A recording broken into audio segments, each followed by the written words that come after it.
Hello everyone, I'm Multilingual, and today is the start of something special. Not just the start of a new year, but the start of a new decade.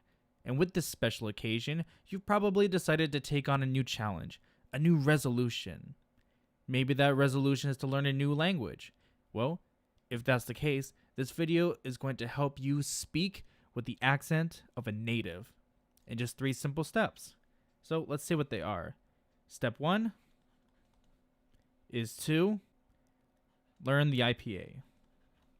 And I'll break down what each of these is as the video goes along. Step 2, consume media.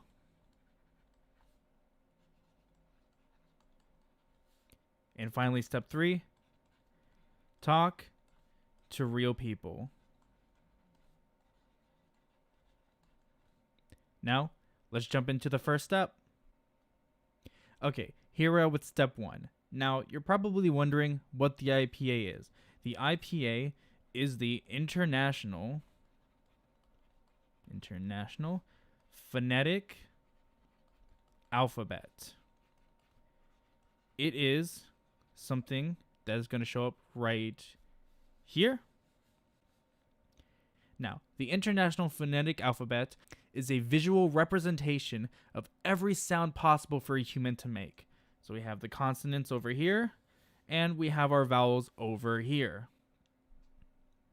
Because this is something that breaks down every single sound that a human can make, if you learn how to mimic all of these sounds, you'll be able to speak with native-like fluency when you're speaking in your language. And to get even closer to the language that you're trying to learn, you can look up individual IPAs for your specific language. They're all going to use the same symbols as shown here, but it'll take which symbols are used for which language you're trying to learn. And now that that's out of the way, let's move on to step 2. All right, here we are with step 2, consuming media. And media can be a wide variety of different things.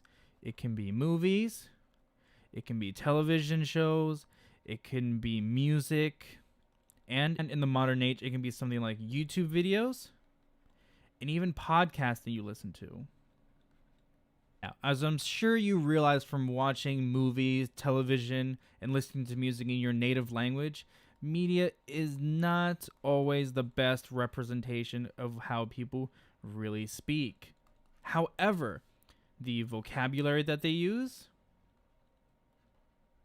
and the pronunciation that they have is representative of real life. Because these are real people speaking in real situations, most of the time real situations. So the words that they use will be correct and how any native speaker will actually say these phrases. So you get your idioms, you get your basic phrases, and you get a whole lot of vocabulary depending on the context. And in the case of YouTube and podcasts, these are real people speaking how they usually are, again, depending on the channel that you watch or the podcast that you listen to, but these are real people speaking the actual language. The only difference between all of these and real life is that it has a little bit more drama. It's more dramatized. They emote a little bit more. But if you take that away, what you get is the real content of the language. And finally, here we are with step 3, talking with real people. This is the most important part of learning a language. You're never going to be able to communicate with real people if you don't actually try to. Language is meant to be used to communicate between people. So if you're stuck trying to learn everything by yourself and you never actually use it to interact with another human being, then you're not going to learn, you're not going to progress, and you're not going to be able to adapt to all the things that occur in natural conversation. Such as, for example, jokes, or things that are going to happen in real time, especially wordplay, puns, all that type of stuff. Just answering questions. Someone may phrase a question different than how you learn it in a book, or how you've heard it somewhere else. And maybe their answers to your questions may be completely different from how you expect it. So being able to adapt in those situations because you have that experience, which is the key thing. It's always good to gain experience when trying to learn a skill. This will improve so much better. Now, the thing that some people might be worrisome about when it comes to talking to someone who's native in your target language is that you may not want to mimic their accent, especially if they try to speak your language and they still carry that accent over.